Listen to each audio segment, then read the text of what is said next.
Kasalukuyang umaakyat po ang value o presyo ni Bitcoin kung saan ay nasa presyong mga $75,360 ngayon. Isa po itong bagong milestone o all-time high. At hindi lamang po ito isang simpleng pag-akyat. Maraming bagay ang nagtutulak sa ganitong paggalaw sa crypto market.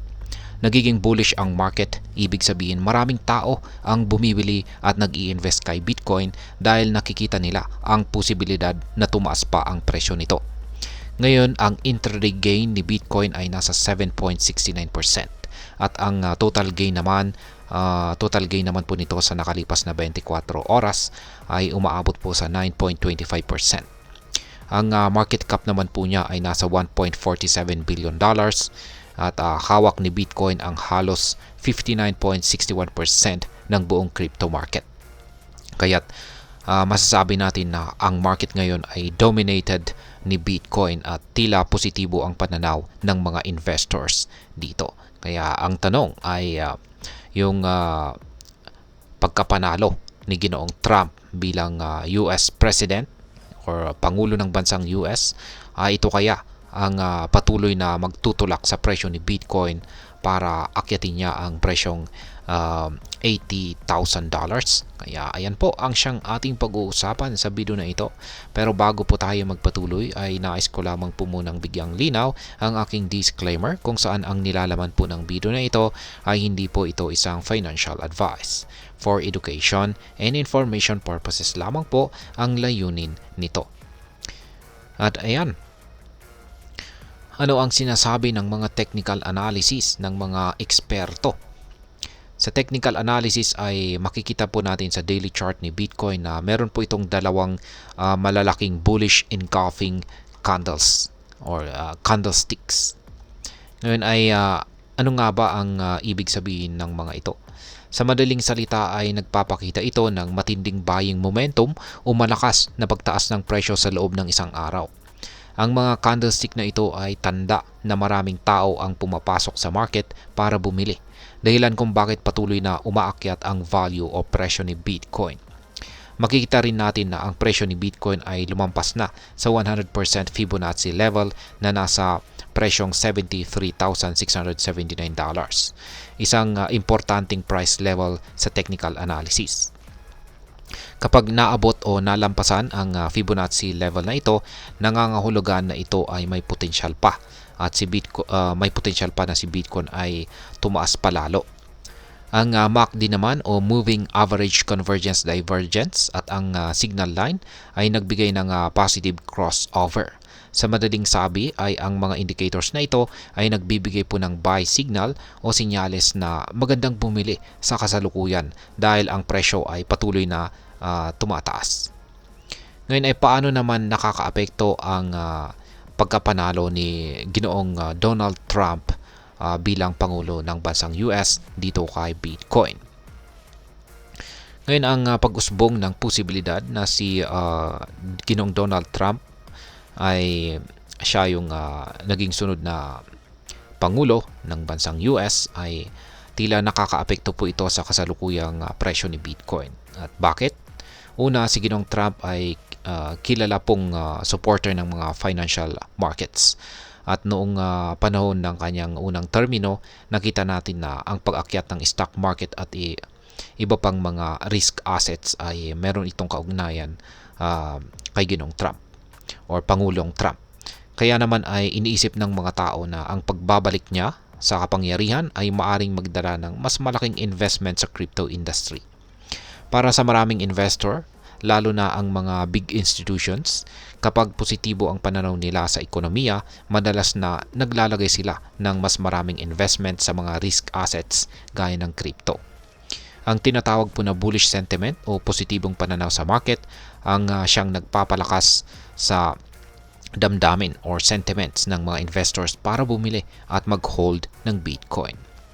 Ngayon ay paano naman nakakaapekto ang derivatives market sa presyo ni Bitcoin? Isa po sa mga factors na nagtutulak sa presyo ni Bitcoin ay ang mga derivatives market. Ang Bitcoin open interest sa derivatives ay umakyat po ng 13.19% sa nakaraang 24 oras at ngayon ay nasa $45.08 billion na. Ano nga ba ang ibig sabihin ng open interest? Ang open interest ay tumutukoy po ito sa total value ng mga kontrata na nakapending o hindi pa settled sa isang market. At ito po ay isang indikasyon na maraming traders ang aktibo ngayon kay Bitcoin.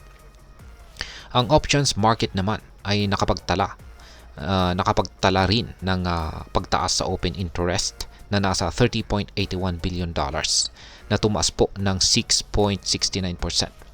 Nagiging mataas ang interest ng mga traders sa options trading at karamihan sa kanila ay naniniwala na si Bitcoin ay tataas pa kaya't mas mataas ang bilang ng long positions kumpara po sa mga naka-short positions.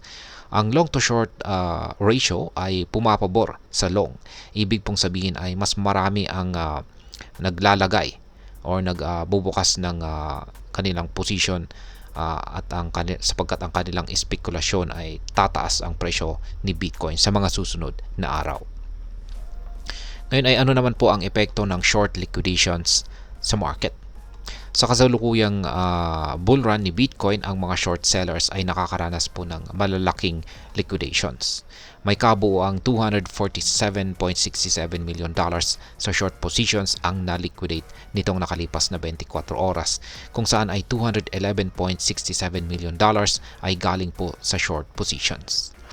Ngayon ay ano po ang ibig sabihin ng liquidation? Sa mga hindi po nakakaalam, ang liquidation ay ang pagpilit po na pagbenta ng isang asset kapag bumagsak ang value nito sa isang preset level. Kadalasang nangyayari po ito kapag hindi na kayang bayaran ng isang trader ang kanilang losses. Kaya't kapag maraming naliliquidate na short positions, nagiging mas mataas ang buying pressure o demand na mas lalong nagtutulak sa presyo para tumaas. Ngayon ay ang pinakatanong po natin dito ay makakaabot nga ba ang presyo ni Bitcoin sa $80,000? Ang tanong po ng karamihan ngayon ay kung makakaabot nga ba ng $80,000 si Bitcoin. Sa kasalukuyan, ang susunod po na resistance level ayon sa Fibonacci analysis ay nasa $82,063. Isang mahalagang level na maaaring itulak ni Bitcoin kung magpapatuloy ang bullish momentum nito. Gayunpaman ay hindi rin natin maiaalis ang posibilidad ng isang retest kung saan ay babalik ang presyo nito sa $73,679 bago po ito tuluyang mag-surge pataas. Kung tuluyang